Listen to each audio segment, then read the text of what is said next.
Hello everybody, and thank you for coming by one of my PGA DFS top 5 videos. This one going to be my top 5 values for the AT&T Pebble Beach Pro-Am. And of course, make sure you like and subscribe to our Awesemo YouTube channel here to get notified when these do come live. I try and put out pretty standard each and every week the time so that you can start building your lineups appropriately. And of course, it wouldn't be me if I didn't do a little bit of a transparency corner here. So let's go over my 5 picks from last week here. Sungjae Im came in at the top. He was a pretty good one. T16 last week. Cameron Champ, however, he was my one miss last week as I came in Byung-Hun An, JT Poston, and Kyle Stanley. Well, JT Poston got me a top 10 and the other two guys a top 30. So a pretty good overall bout. Of course, I try to go 5 for 5 each week, but not going to do that. Still 4 out of 5. Pretty good start, especially given the fact that you would have been able to roster anybody you wanted with that last spot had you used all of those guys. In fact, if you just used the 4 guys that made the cut, you would have had really a lot of salary options to go through. So hopefully some of you were able to do that. And this week, I'm going to go ahead and bounce back. We're going to try and go 5 for 5, of course. And instead, we're going to mix it up this week a little bit. We're going to go from my 5th best value to the best value on the board. And I'm going to start with Stuart Sink down there. My 5th best value, $7,200 this week.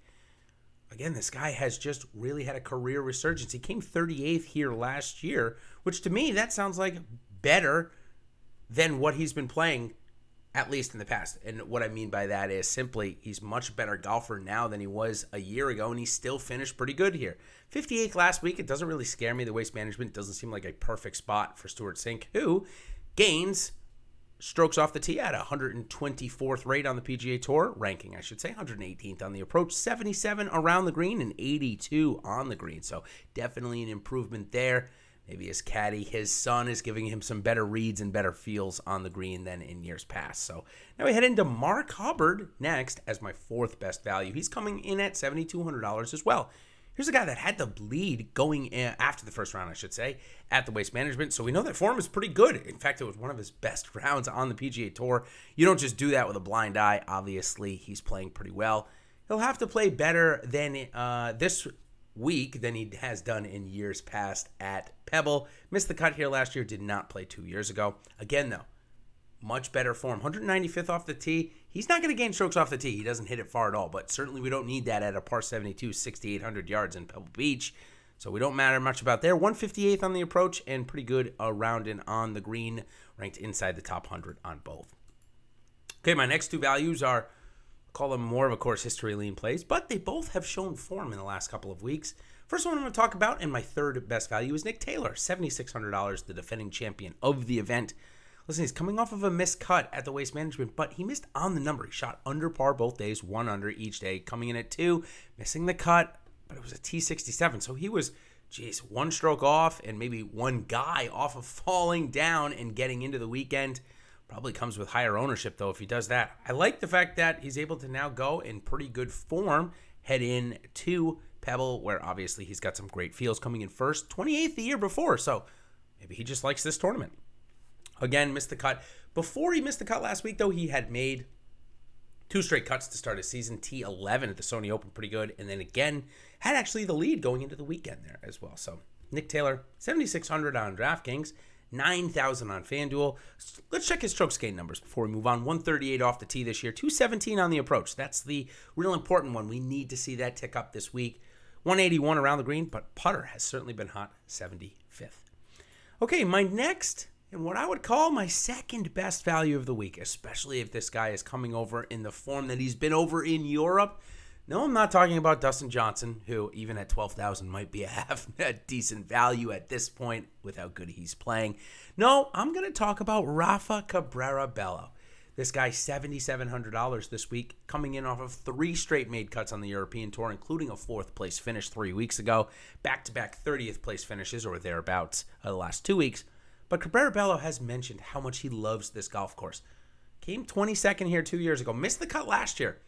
Don't know what happened there, but he was a little bit out of form. But coming here 3 straight weeks, making the cut, seems pretty good. I like that. Now, granted, I would love Pebble Beach. It would probably be one of my favorite courses I play all year, given the fact that it is Pebble. But he also said that he believes that his game fits tremendously here. So you don't want to really fade that every time, especially that he's $7,700. If he was like $8,700, $8,800, where we've seen something like Matt Fitzpatrick at the RBC Heritage be before, maybe that gets a little too pricey. Here at $7,700 in this field, I don't think it's out of the question. So Rafa, Cabrera, Bello coming in this week. Again, 222 off the tee. Hasn't had many starts over here, so these numbers are just a couple of rounds. 162nd on the approach, 103 around the green, and 33rd putting.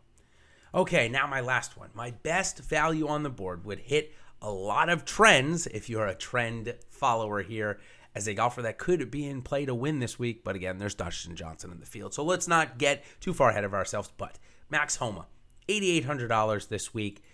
Similar price to Kevin Stroman, who also loves it here, but Max Homa certainly has better form. He's made 3 straight cuts. Came in 42nd, but that was a bad back 9 for him on Sunday. He had a chance really to be inside the top 20, couldn't do it. Still scored pretty well. Then 18th the week before that, and a pretty good start the week before that. I think it was somewhere in the top 15 as well. So Max Homa certainly coming in on good form, plus good course history, coming in 14th and 10th in his last 2 years here. So let's check in on his strokes gain numbers. And this I'm going to caveat and tell you, the strokes gain off the tee looks good, 121. Strokes gain on the approach, 216. That looks terrible. But if you do a little bit of a deeper dive and look at his stats last week, he's actually third, only behind Spieth and Koepka for golfers that made the cut in terms of strokes gained on the approach. Just shy of 6 strokes gained on the approach for the week. So obviously those are coming around.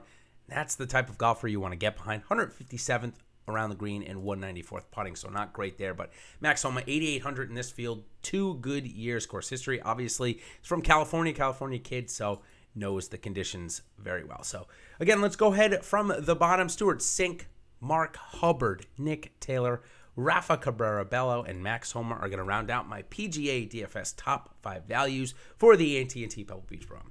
Thank you guys all for coming. Make sure you check out my other top 5 PGA DFS videos coming out in the next couple of days. And of course, the Live Before Lock show with Ben Raza and I coming out on Wednesday evening. We'll update you on the time as soon as we get the slate times for NBA. So until then, everybody, thanks for coming by, and we will see you on the other side. Good luck this week.